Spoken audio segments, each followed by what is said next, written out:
മൂസാ നബി അലൈഹിസ്സലാം തൂരിസീനാ പർവ്വതത്തിലേക്ക് കയറുന്ന സന്ദർഭത്തിൽ കാലിടറുകയാണ്, നിലത്തേക്ക് വീഴാൻ തുനിയുകയാണ്.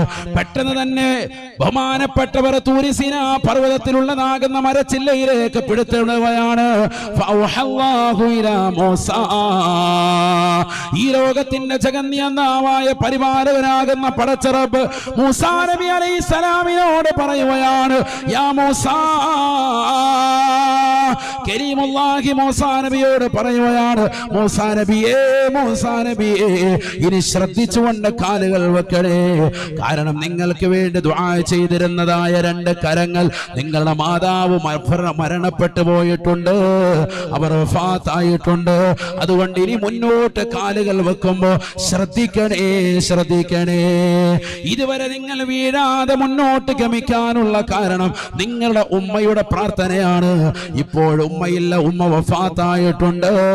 അതുകൊണ്ട് കാലുകൾ വെക്കുന്നത് ശ്രദ്ധിക്കണേ എന്ന് ഉലുൽ അസ്മിൽപ്പെട്ട പ്രവാചകനാകുന്ന മൂസാ നബിയോട് അല്ലാഹു പറഞ്ഞുവെങ്കിൽ പഠിച്ചു വെക്കണേ പ്രിയപ്പെട്ട മുസ്ലിമേ, മുസ്ലിമത്തെ. നമ്മൾ എവിടെ പോയാലും നമുക്ക് വേണ്ടി പ്രാർത്ഥിക്കുന്നതായ 2 കരങ്ങളാണ് വാപ്പയും ഉമ്മയും എന്നറിയണേ.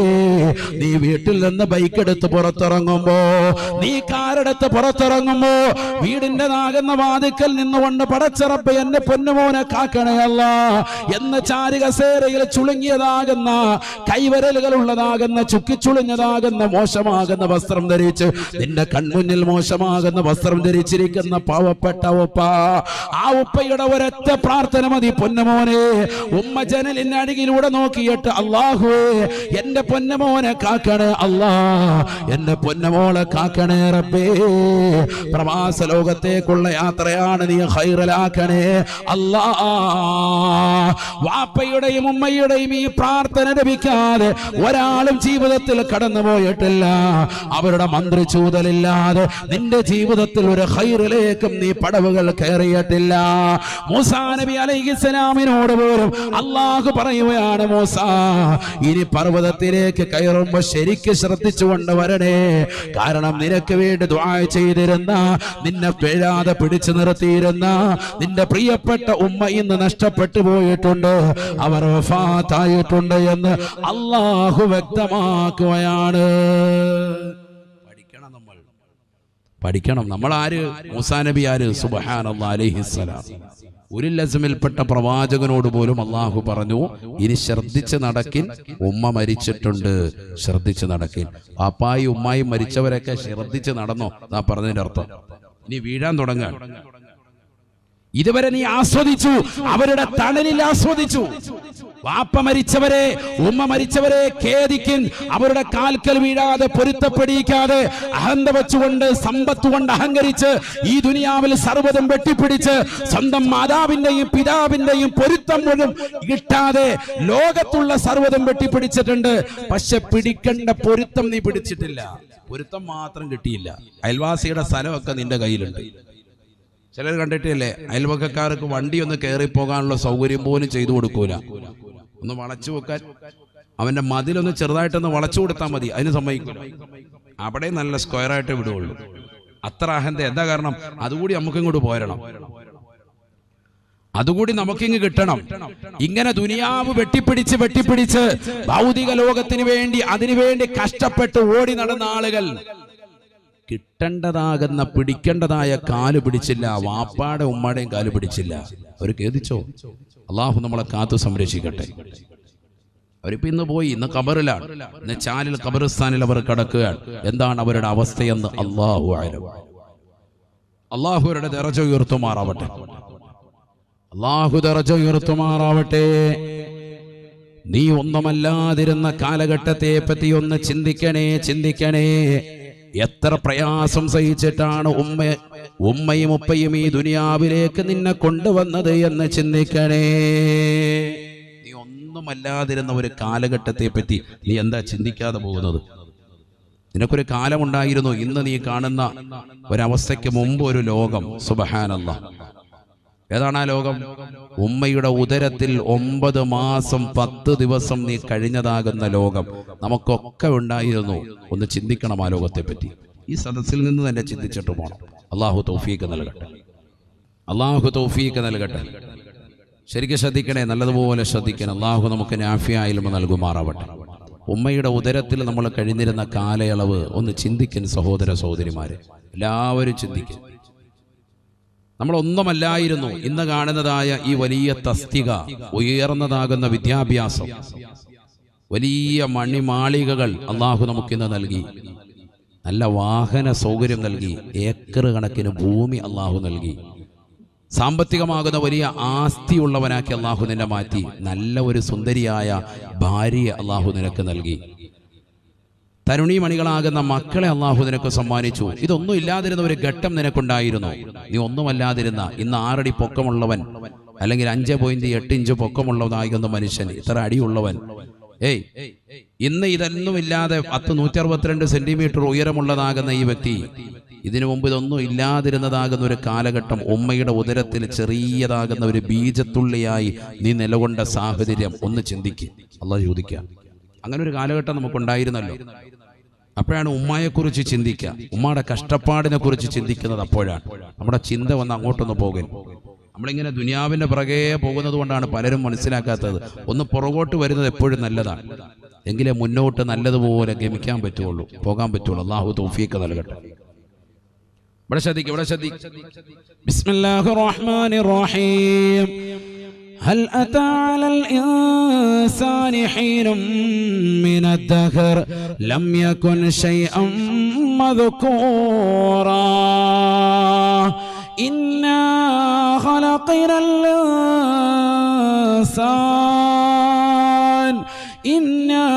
خلقنا الإنسان من نطفة أمشاج نبتليه فجعلناه سميعا بصيرا. പരിശുദ്ധമായ ഖുർആൻ സൂറത്തു ദഹ്റിലൂടെ അല്ലാഹു ചോദിക്കുകയാണ്, ഹൽ അതാ അലൽ ഇൻസാൻ, മനുഷ്യ മാനവാ, നിനക്കൊരു ജീവിത കാലയളവ് അല്ലാഹു നൽകിയിട്ടില്ലയോ? ലം യകുൻ ശൈഅം മദ്കൂറാ, പറയപ്പെടുന്നതായ ഒരു തസ്തികയോ പറയപ്പെടുന്നതാകുന്ന ഒരു ജീവിത വ്യവസ്ഥിതിയോ അല്ലാഹു നിനക്കെത്തിക്കാത്തതാകുന്ന ഒരു കാലയളവ് നിന്റെ ജീവിതത്തിൽ ഉണ്ടായിരുന്നില്ലയോ? ഉമ്മയുടെ ഗർഭാശയത്തിൽ നീ കഴിഞ്ഞു വരുന്നവനല്ലയോ? ഓരോ സഹോദരനും ഓരോ സഹോദരിയും ചിന്തിക്കും. നമുക്ക് അങ്ങനെ ഒരു കാലമുണ്ടായിരുന്നു. ഉമ്മയുടെ ഗർഭാശയത്തിൽ 9 മാസം ഗർഭം ചുമന്ന് നമ്മൾ നിലകൊണ്ടു. ഇന്നാ ഖലഖനൽ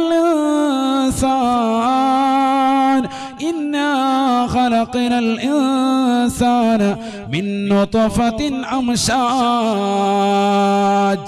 പല ഘടകങ്ങൾ കൂടി ചേരുന്നതായ ബീജത്തുള്ളിയായി അല്ലാഹു സുബ്ഹാനഹു വ തആല മനുഷ്യ മാനവ നിന്നെ നാം സൃഷ്ടിച്ചുവത്രേ. പല ഘടകങ്ങൾ കൂടിച്ചേരുന്നതായ ബീജത്തുള്ളിയിൽ നിന്നാണ് അല്ലാഹു മനുഷ്യനെ പടച്ചത്. ശരിക്കും ശ്രദ്ധിക്കണേ, ശരിക്കും ശ്രദ്ധിക്കാൻ നല്ലതുപോലെ. വേറൊരായത്തിൽ അല്ലാഹു മനുഷ്യന്റെ സൃഷ്ടിപ്പിനെ പറ്റി പറയാൻ ശരിക്കും ശ്രദ്ധിക്കാൻ. ശാസ്ത്രം പോലും അത്ഭുതം കൂറിയ ചില ആയത്തുകൾ. ബിസ്മില്ലാഹിർ റഹ്മാനിർ റഹീം. വലഖദ് ഖലഖനൽ ഇൻസാന മിൻ സുലാലത്തിൻ മിൻ طين ثم جعلناه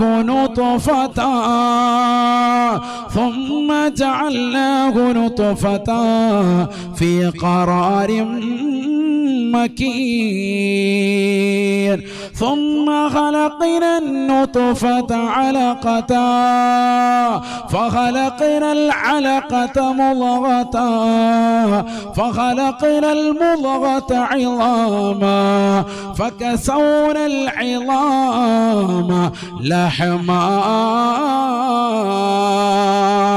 ثم أنشأناه خلقا آخر فتبارك الله أحسن الخالقين. പരിശുദ്ധമായ ഖുർആനിലൂടെ അല്ലാഹു സുബ്ഹാനഹു വ തആല മനുഷ്യന്റെ സൃഷ്ടിപ്പിന്റെ ഘടനയെ പറ്റി ഓർമ്മപ്പെടുത്തുകയാണ്. വലഖദ് ഖലഖനൽ ഇൻസാൻ മിൻ സുലാലത്തിൻ മിൻ തീൻ. കളിമണ്ണിന്റെ സത്തയിൽ നിന്നാണ് മനുഷ്യനെ നാം സൃഷ്ടിച്ചത് എന്ന് വിശുദ്ധമായ ഖുർആൻ. കളിമണ്ണിന്റെ സത്തയിൽ നിന്നാണ് പ്രഥമ മനുഷ്യനെ അള്ളാഹു പടച്ചത്. ശരിക്കും ശ്രദ്ധിക്കണേ. എന്നിട്ട് അള്ളാഹു പറയാൻ, ദാ നമ്മളെയൊക്കെ സൃഷ്ടിപ്പിന്റെ ഘടനയെ കുറിച്ച് അള്ളാഹു പറയാൻ, ثم خلقنا النطفة علقة. ഉപ്പയുടേതാകുന്ന മുതുകിൽ കടന്നതായ നിന്നെ ആ ഉപ്പയുടെ ജനനേന്ദ്രിയത്തിലൂടെ ഉമ്മയുടേതാകുന്ന ഗർഭാശയത്തിലേക്ക് ബീജത്തുള്ളിയായി അള്ളാഹു കൊണ്ടുവരുകയാണ്. ആ ബീജത്തുള്ളിയാക്കി നിന്നെ മാറ്റിയതിനു ശേഷം ثم خلقنا النطفة علقة. ആ ബീജത്തുള്ളിയെ നാം രക്തക്കട്ടയാക്കി മാറ്റിയില്ലയോ? ഫഖലഖനൽ അലഖത മുളഗത. ആ രക്തക്കട്ടയെ നാം മാംസക്കട്ടയാക്കി മാറ്റിയില്ലയോ? ഫഖലഖനൽ മുളഗത ഇളാമാ. ആ മാംസക്കട്ടയെ നാം പിന്നീട് എല്ലുകൾ കൊണ്ട് പൊതിഞ്ഞില്ലയോ? ഫകസൗനൽ ഇളാമ ലഹമാ. ആ എല്ലുകളിലേക്ക് വീണ്ടും മാംസം കൊണ്ട് ഞാൻ പൊതിഞ്ഞില്ലയോ? ثم أنشأناه خلقا آخر. മറ്റൊരു മനോഹരമായ സൃഷ്ടി വൈഭവം അല്ലാഹു നടത്തുകയാണ്. ആ എല്ലുകൾ പൊതിഞ്ഞ മാംസത്തിലേക്ക് അല്ലാഹു സുബ്ഹാനഹു വ തആല മനോഹരമായ ചർമ്മത്തെ അല്ലാഹു നൽകുകയാണ്. ഫതബാറകല്ലാഹു അഹ്സനുൽ ഖാലിഖീൻ. മനുഷ്യ മാനവ മനോഹരമായി മനുഷ്യനെ സൃഷ്ടിച്ചതായ അല്ലാഹു അവനെത്ര ബറക്കത്തുടയവനാണ്, അവനെത്ര ഐശ്വര്യവാനാണ്. ഏറ്റവും ഉന്നതമായ രീതിയിലാണ് അല്ലാഹു മനുഷ്യനെ പടച്ചിട്ടുള്ളത്. ലോകത്തൊരു സൃഷ്ടിക്കും ഇതുപോലെ ഗ്ലാമർ ഇല്ല സഹോദരങ്ങളെ. നമ്മുടെ മൂക്ക് തന്നെ ചിന്തിക്കാൻ, അതിങ്ങനെ താഴോട്ട് വരേണ്ടതിന് വരം മേലോട്ടായിരുന്നു. എങ്ങനെ ഉണ്ടായിരുന്നു? മേലോട്ടായിരുന്നു മൂക്കിപ്പൊടി ഇടാൻ സുഖമായിരുന്നു. രൂപം ശ്രദ്ധിക്കുക. നമ്മുടെ കോലം എങ്ങനെ ഉണ്ടാവും? നമുക്ക് വാ മുകളിൽ തന്നു, നേരെ താഴെ തന്നിട്ട് താഴെ തന്നത് മുകളിൽ നിന്ന് എങ്ങനെ ഉണ്ടാവും? അല്ലാഹു ആക്കട്ടെ. സൃഷ്ടിപ്പിന്റെ ഘടനയെപ്പറ്റി നമ്മളെന്താ ചിന്തിക്കാത്തത്? ഒഫി അംഫുസിക്കും അഫലാ തുബ്സിറൂൻ. നിങ്ങളുടെ സ്വന്തം ശരീരത്തെ പറ്റി എന്തേ ചിന്തിക്കാത്തത്? അല്ലാഹ് ചോദിക്കുകയാണ്. ചിന്തിക്കാത്തത് എന്താ? ബുദ്ധി ആർക്ക കൊണ്ടുവന്ന് പണയം വെച്ചത് നിങ്ങൾ? അഫലാ തതദബ്ബറൂൻ അഫലാ തതഫക്കറൂൻ. എന്തേ ചിന്തിക്കാതെ പോയത് ഈ സമൂഹം? ഒന്ന് ചിന്തിക്കാൻ മനുഷ്യ. അല്ലാഹു തൗഫീഖ് നൽകട്ടെ. 40 ദിവസം കൂടുമ്പോഴാണ് ഇതിന്റെ പ്രക്രിയകൾ ഇങ്ങനെ നടക്കുന്നത്. ഈ രക്തക്കട്ട മാംസക്കട്ടയെ, ബീജത്തുള്ളി രക്തക്കട്ടയാകുന്നു, രക്തക്കട്ട മാംസക്കട്ടയാകുന്നു. ആ മാംസക്കട്ടയിലേക്ക് എല്ലുകൾ വന്ന് പൊതിയുന്നു. ആ എല്ലുകളിലേക്ക് വീണ്ടും മാംസം പൊതിയുന്നു. വീണ്ടും അതിന്റെ മുകളിൽ ചർമ്മം ഇട്ടു തരുന്നു. ഇതെല്ലാം പ്രക്രിയ നടക്കുന്നത് 40 ദിവസങ്ങൾ കൂടുമ്പോഴാണ്. ഹദീസ് സമയമില്ല, അല്ലെങ്കിൽ ഇതൊക്കെ ഓതിത്തരായിരുന്നു. ആയത്തോ ഹദീസ് ഇഷ്ടം പോലെ ഉണ്ട് ഈ വിഷയത്തിൽ. ഉമ്മയെക്കുറിച്ച് ചിന്തിക്കാൻ ഇതൊക്കെ ഉപകാരപ്പെടും. ഉമ്മായും ഉപ്പായും ആരാണ് എന്നുള്ളത് മനസ്സിലാക്കണമെങ്കിൽ മനുഷ്യൻ അവന്റെ സൃഷ്ടിപ്പ് മനസ്സിലാക്കി. ഉമ്മയുടെ ഉദരത്തിൽ നമ്മൾ കഴിഞ്ഞു 9 മാസം 10 ദിവസവും ആ കാലയളവിലുള്ള സൃഷ്ടിപ്പ് അള്ളാഹു പറയുക. അതൊക്കെ ഖുർആനിലുണ്ട്. സുബ്ഹാനല്ലാഹ്. ഖാല റസൂലുള്ളാഹി സ്വല്ലല്ലാഹു അലൈഹി വസല്ലം, നബിയുനാ റസൂലുള്ളാഹി സ്വല്ലല്ലാഹു അലൈഹി വസല്ലം തങ്ങൾ പറയുകയാണ്, ഇന്ന അഹദകും യുജ്മഉ ഖൽഖുഹു ഫീ ബത്നി ഉമ്മിഹി 40 യൗമാ. നിങ്ങൾ ഓരോരുത്തരും നിങ്ങളുടെ ഉമ്മയുടെ ഗർഭാശയത്തിൽ 40 ദിവസങ്ങൾ കൂടുമ്പോഴാണ് ഘട്ടം ഘട്ടമായി പാകപ്പെടുത്തൽ ഉണ്ടാവൽ, പരിവർത്തനമുണ്ടാവൽ. 120 ദിവസത്തിലേക്ക് എത്തുകയാണ്. കേവലം ബീജത്തുള്ളിയായ നിന്നെ ഉമ്മയുടെ ഉദരത്തിൽ തന്നെ, ഉമ്മയുടെ ഗർഭാശയമെന്ന മനോഹരമാകുന്ന വലിയ ഫാക്ടറിയിൽ എല്ലാത്തിനും സൗകര്യപ്രദമാകുന്ന മനോഹരമാകുന്ന വലിയ ഫാക്ടറിയായി അല്ലാഹു ഉമ്മയുടെ ഉദരത്തെ മാറ്റിയില്ലയോ? ആ ഗർഭാശയത്തെ മാറ്റിയില്ലയോ? ലോകത്ത് ഒരാൾക്കും കണ്ടുപിടിക്കാൻ സാധിക്കാത്ത, ഒരാൾക്ക് ആർക്കും ഇതുപോലെ കഴിയുകയില്ല, ഒരു സൃഷ്ടികൾക്കും ഇതുപോലെ സാധിക്കുകയില്ല. അല്ലാഹുവല്ലാതെ വേറൊരു മഖ്ലൂഖിനെ കൊണ്ട് സാധിക്കില്ല. ഖാലിഖായ പടച്ച റബ്ബിന്റെ മനോഹരമായ സൃഷ്ടി വൈഭവമാണ്. ഉമ്മയുടെ ഉദരത്തിൽ ഒരു ബീജത്തുള്ളിയായ നിന്നെ രക്തക്കട്ടയാക്കുകയാണ്. ആ രക്തക്കട്ട മാംസക്കട്ടയാക്കുകയാണ്. അതിലേക്ക് എല്ലുകൾ വരുകയാണ്. അതിലേക്ക് വീണ്ടും മാംസം വന്ന് പൊതിയുകയാണ്. വീണ്ടും അതിലേക്ക് ചർമ്മങ്ങൾ വന്ന് പൊതിയുകയാണ്. 120 വയസ്സ് 120 ദിവസത്തിലേക്ക് ഉമ്മയുടെ ഉദരത്തിൽ നീ എത്തുമ്പോ, 4 മാസം എത്തുമ്പോ,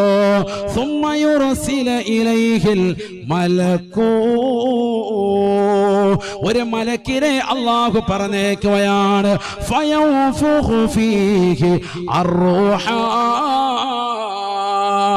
ഉമ്മയുടെ ഉദരത്തിൽ കിടക്കുന്ന നിനക്ക് അല്ലാഹു സുബ്ഹാനഹു വ തആല ജീവച്ഛവമായ കുഞ്ഞേ നിനക്ക് റൂഹ് ഊതപ്പെടുകയാണ്.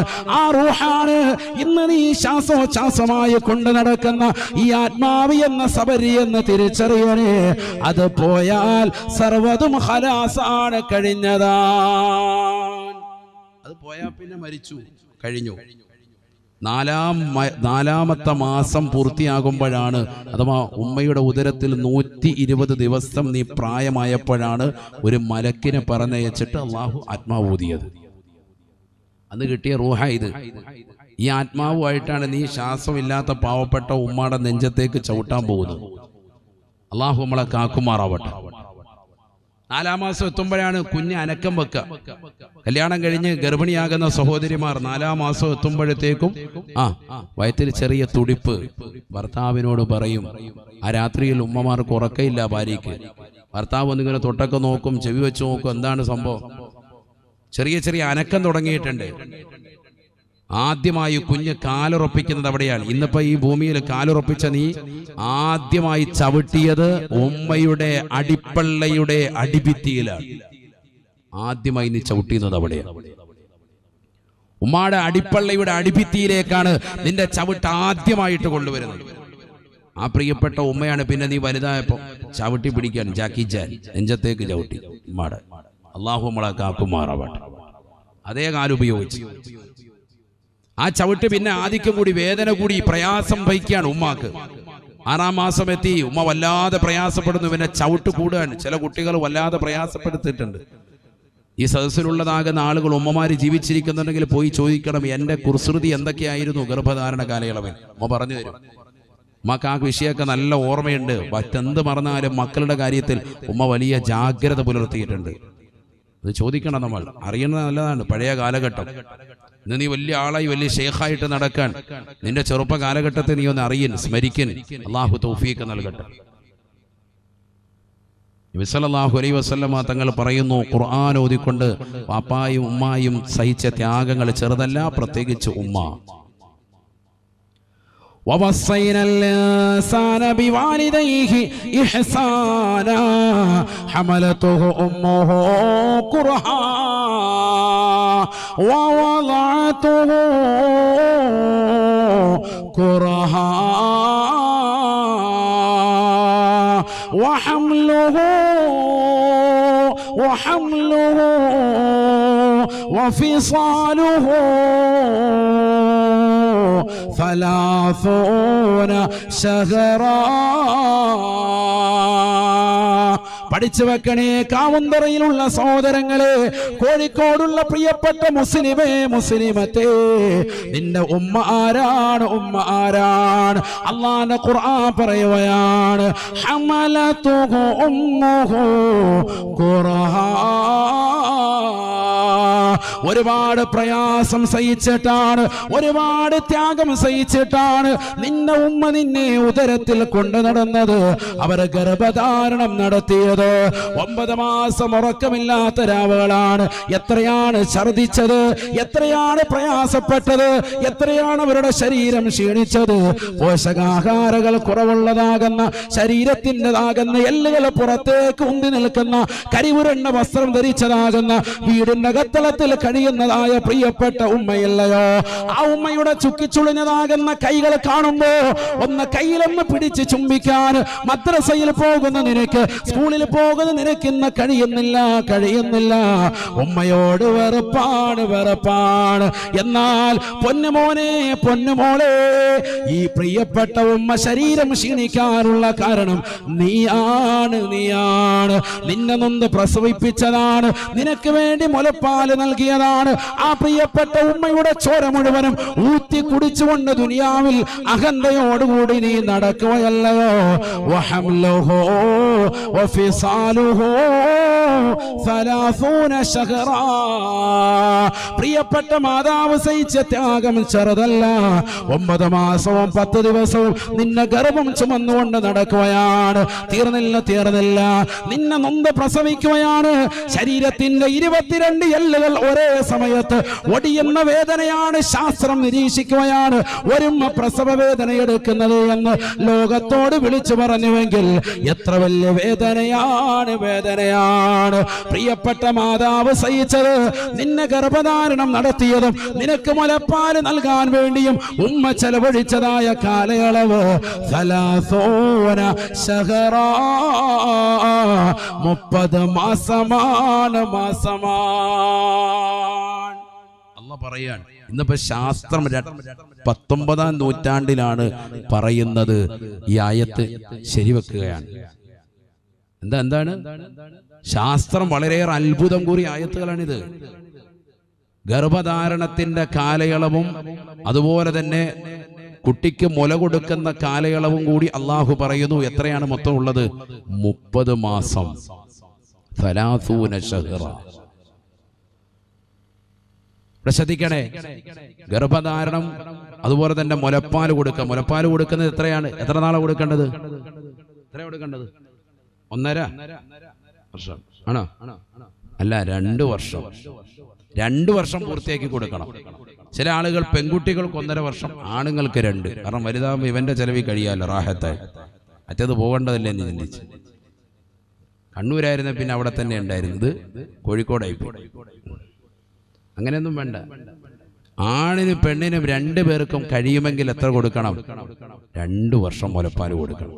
അപ്പോൾ കുട്ടിക്ക് നല്ല ഓർമ്മശക്തിയും ബുദ്ധിശക്തിയും ചിന്താശക്തിയൊക്കെ ഉണ്ടാവും. അതൊന്നും മുലപ്പാലും കൊടുക്കൂല, കഴിക്കാനും ഒന്നും എപ്പോഴും കൊടുക്കൂല. 6 മാസം ആകുമ്പോൾ തന്നെ വാറ്റുപുല്ലും റോഡിലിറങ്ങി പുല്ലും കാണുന്ന പുല്ലും എല്ലാം കൂടെ ചവച്ചരിച്ചിട്ട് അണ്ണാക്കി തള്ളുക. അതുകൊണ്ട് എന്തായി, ഇപ്പോൾ SSLCയും +2 ഒക്കെ പരീക്ഷ വരുമ്പോൾ കുട്ടിക്ക് ബുദ്ധിയില്ല, ഓർമ്മയില്ല. ഇങ്ങനെ പഴ ഇങ്ങനെ നടക്കാൻ ഹൈവാനകത്തേക്ക് ഇങ്ങനെ ഓടുക. അള്ളാഹു നമ്മളെ കാക്കട്ടെ.